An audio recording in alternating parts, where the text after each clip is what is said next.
Hi hello everyone. आज हम पेट भर के recipe लेके आए हैं। ये कम सामग्री में बनने वाली रेसिपी है, जल्दबाजी में बनने वाली रेसिपी है। और अगर दिन भर में आपने एक ही कटोरी खा ली तो आपको भूख नहीं लगेगी। चलिए तो ज़्यादा समय ना लेते हुए आज की रेसिपी शुरू करते हैं।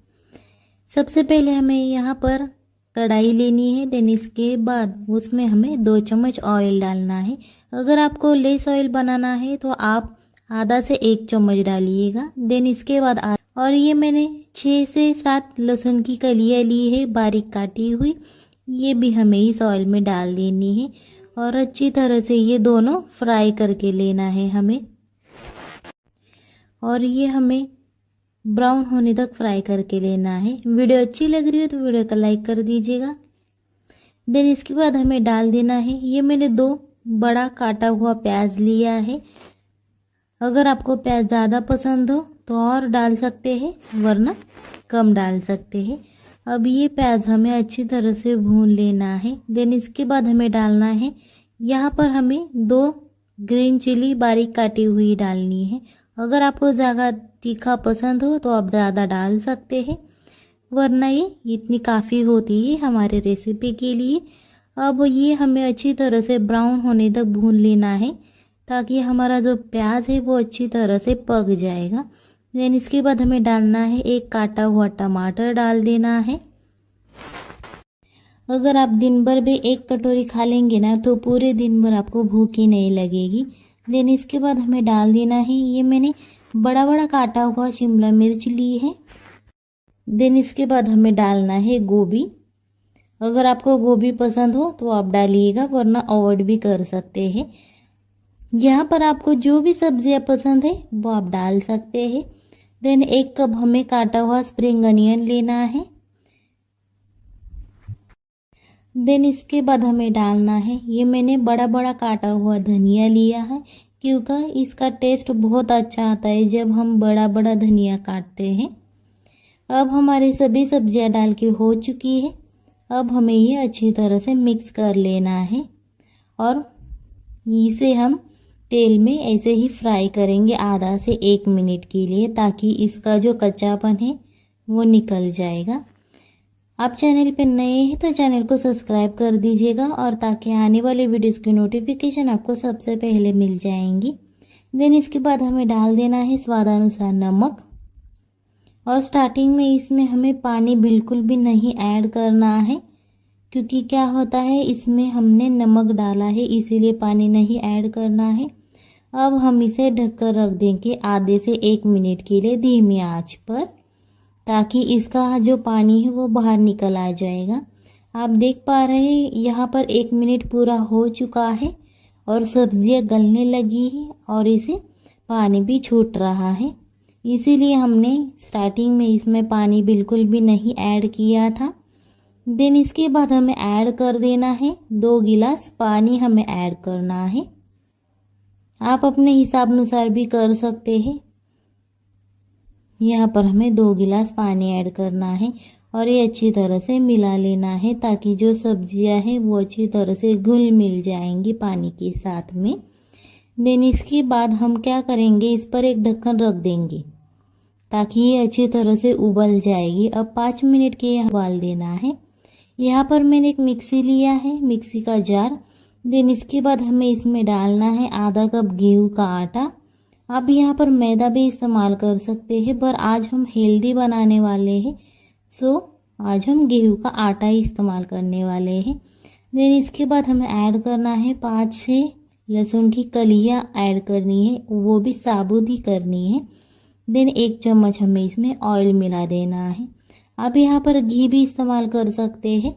देन स्वादानुसार नमक डालना है और यहाँ पर हमें आधा कप पानी ले लेना।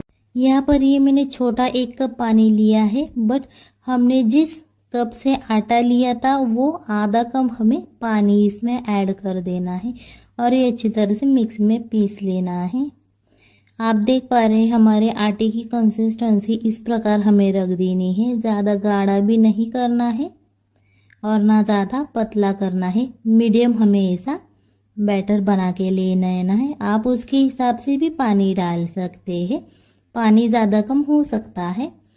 अब हमने जो 5 मिनट के रख दिया था, आप देख पा रहे हैं उसमें उबाल आने लगा है और हमारी सब्जियां भी अच्छी तरह से पक चुकी है।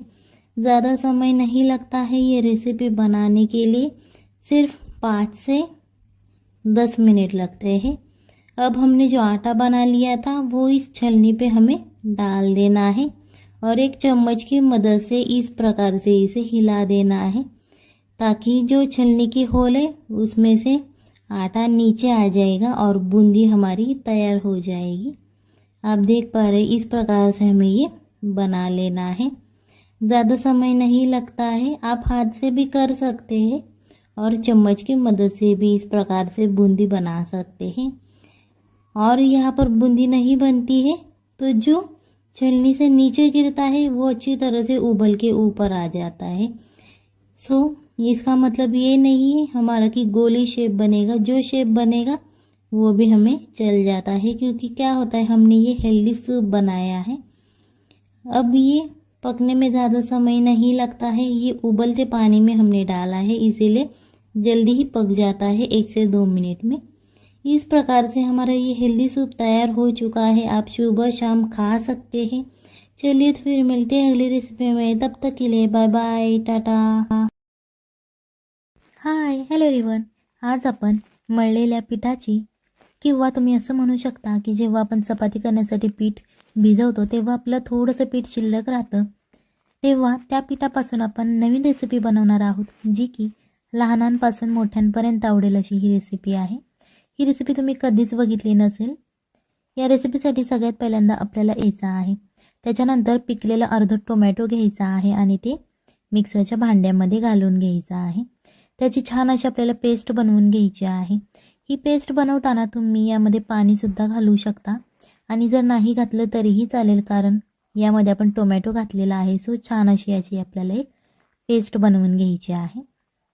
इथे एक आपल्याला मोठं ताट घ्यायचं आहे आणि या ताटामध्ये आपल्याला 1 कप गव्हाचं पीठ घ्यायचं आहे। जर तुमच्याकडे सकाळची कणिक शिल्लक राहिलेली असेल तर तुम्हाला ही प्रोसिजर करावी लागणार नाही, आणि जर तुमच्याकडे सकाळचं पीठ शिल्लक नसेल तर तुम्हाला ही प्रोसिजर करावी लागेल। 1 कप गव्हाचं पीठ घ्यायचं आहे, थोडंसं तेल घालायचं आणि चवीनुसार मीठ घालायचं आहे। आणि आता हे छान असं मिक्स करून झाल्यानंतर यामध्ये थोडं पाणी घालत हे पीठ आपल्याला मळून घ्यायचं आहे। आणि जर तुमच्याकडे सकाळचं मळलेलं पीठ असेल तर त्यामध्ये तुम्ही फक्त थोडंसं तेल आणि थोडंसं मीठ घालून ते परत एकदा मळून घ्यायचं आहे। अशा प्रकारे आपलं आता हे पीठ मळून झालेलं आहे। आता हे आपण साईडला ठेवून घेणार आहोत। याच्यानंतर एका पॅनमध्ये आपल्याला 3 चमचे तेल घ्यायचं आहे। इथे तुम्ही बटर किंवा तूपसुद्धा वापरू शकता जर तुम्हाला आवडत असेल तर। याच्यानंतर आपल्याला खडा मसाला घालायचा आहे आणि या खड्या मसाल्यामध्ये जिरे, मोहरी, तुमच्याकडे जो अवेलेबल असेल, दालचिनी, लवंग तो घालू शकता। खडा मसाला फ्राय झाल्यानंतर त्यामध्ये आपल्याला एक बारीक चिरलेला कांदा घालायचा आहे आणि हा कांदा आपल्याला या मसाल्यामध्ये छान असा फ्राय करून घ्यायचा आहे। व्हिडिओ आवडत असेल तर व्हिडिओला लाईक करा आणि जर तुम्ही चॅनलवर नवीन असाल तर चॅनलला सबस्क्राईब करा, जेणेकरून येणाऱ्या नवनवीन व्हिडिओचे अपडेट तुम्हाला लगेच मिळतील। याच्यानंतर आपण जी सुरुवातीला पेस्ट तयार केली होती कांदा आणि टोमॅटोची, ती पेस्ट आपल्याला यामध्ये घालून घ्यायची आहे। इथे लक्षात ठेवा, जेव्हा तुमचा कांदा छान असा फ्राय होतो तेव्हाच तुम्हाला ही पेस्ट यामध्ये घालायची आहे। ही पेस्ट आपल्याला तेल सुटेपर्यंत फ्राय करायची आहे, म्हणजेच या पेस्टमध्ये जे काही पाणी आहे ते सगळं आपलं निघून गेलं पाहिजे आणि तेलकट अशी आपली सुट्टी पेस्ट तयार झाली पाहिजे। याच्यानंतर एका बाउलमध्ये आपल्याला इथं 1 कप मेथी घ्यायची आहे, अर्धा चमचा हळद घालायची या मेथीमध्येच। त्याच्यानंतर 1 चमचा लाल तिखट घालायचा आहे, जे आपण रोज घरात यूज करतो लाल तिखट। चवीनुसार मीठ घालायचं आणि 1 चमचा आपल्याला इथे गरम मसाला घालायचा आहे आणि अर्धा कप पाणी घालायचं आहे। हे जे सगळे मसाले आपले घालून झालेले आहेत हे छान असे आता मिक्स करायचे या मेथीमध्ये। तुम्हाला ही नवीन इंटरेस्टिंग वाटत असेल पण खूप छान याची चव लागते। ही रेसिपी एकदा नक्की घरी ट्राय करा, आपल्या फॅमिलीला खाऊ घाला आणि मग मला कमेंटमध्ये सांगा की कशी झाली होती। तयार झालेला आहे। याच्यानंतर आपण जो मसाला तयार केलेला आहे तो या पॅनमध्ये घालून घ्यायचा आहे, ज्यामध्ये आपण कांदा आणि टोमॅटोची पेस्ट घातली होती। हे सगळं छान असं मिक्स करायचं आहे, कारण जे आपण मसाले घातलेले आहेत ते सगळ्या मसाल्यांना लागले पाहिजे, जेणेकरून त्याची चव छान अशी लागेल। हा सुद्धा मसाला आपल्याला तेल सुटेपर्यंत फ्राय करायचा आहे। याच्यानंतर आपल्याला 1 ग्लास यामध्ये पाणी घालायचं आहे। हे पाणी तुम्ही तुमच्या इच्छेनुसार घालू शकता। जर तुम्हाला घट्ट हवं असेल तर तुम्ही पाणी कमी घातलं तरीही चालेल, आणि जर तुम्हाला छान असं पातळ हवं असेल तर तुम्ही पाणी थोडं जादा घालू शकता। जे पीठ आपण मळून ठेवलं होतं त्या पिठाचे आपल्याला अशा प्रकारे छोटे छोटे गोळे तयार करून घ्यायचे आहेत। त्या पिठाचे 7 ते 8 गोळे तयार होतात। हे आता आपल्याला 1 ते 2 मिनिटे छान असं उकळून घ्यायचं आहे। याच्यानंतर एक जाडसर चिरलेली शिमला मिर्च, त्याच्यानंतर एक जाडसर असा चिरलेला बटाटा घ्यायचा आहे। हा मी कच्चा बटाटा यूज केलेला आहे। तुम्ही इथे शिजवलेला बटाटा जर तुमच्याकडे शिल्लक असेल तुम्ही तो वापरला तरीही चालेल। याच्यानंतर आपल्याला इथे एक चाळणी घ्यायची आहे। ही चाळणी जी आपण वडी उकडण्यासाठी वापरतो ती ही चाळणी आहे स्टीलची। याच्यानंतर या चाळणीच्या खालच्या भागाला ज्या साईडला होल आहेत त्या भागाला आपल्याला तेल लावून घ्यायचं आहे। तुम्ही इथे बटर किंवा तूपसुद्धा लावू शकता। याच्यानंतर आपण ज्या चपातीच्या पिठाचा गोळा केला होता तो याच्यावरती ठेवायचा आहे आणि लाटण्याच्या मदतीने आपल्याला तो लाटून घ्यायचा आहे। जास्त जाडही नाही लाटायचं आणि जास्त पातळही नाही लाटायचं, मीडियम असं लाटून झाल्यानंतर यामध्ये आपल्याला मेथीची पानं ठेवायची आहेत। फक्त आपल्याला मेथीची पानं घ्यायची आहेत। यामध्ये देठांचा अजिबात आपल्याला उपयोग करायचा नाही। आणि अशा प्रकारे ती पानं मध्यभागी अशी दाबत त्याचा आपल्याला एक गोळा तयार करून घ्यायचा आहे। तुम्हाला दिसत असेल बघा, छान असा सगळ्या बाजूने तो गोल आकार करून घ्यायचा, जेणेकरून यामधून मेथीची पानं बाहेर येणार नाहीत। अशा प्रकारे आपल्याला त्याचा गोल तयार करून घ्यायचा आहे।